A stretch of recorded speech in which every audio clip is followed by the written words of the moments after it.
هي أسعد الله مساكم بكل خير أحبتي أينما كنت. والآن إحنا متواجدين في عمان صلالة، جبل من أحد الجبال الجميلة، من المناظر الجميلة ما شاء الله تبارك الله. طبعا الآن إحنا هجة السحابة والضباب والغيوم.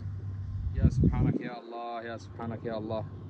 طبعا هذا الأجواء يسمى أجواء في عمان أجواء الخريف، مدتها 3 أشهر. هكذا الأجواء. سبحانك الله، سبحان الله، سبحان الله. يا الله رحمتك وغفرانك، يا الله يا الله. استودعتك بالله الذي لا تضيع ودائعه.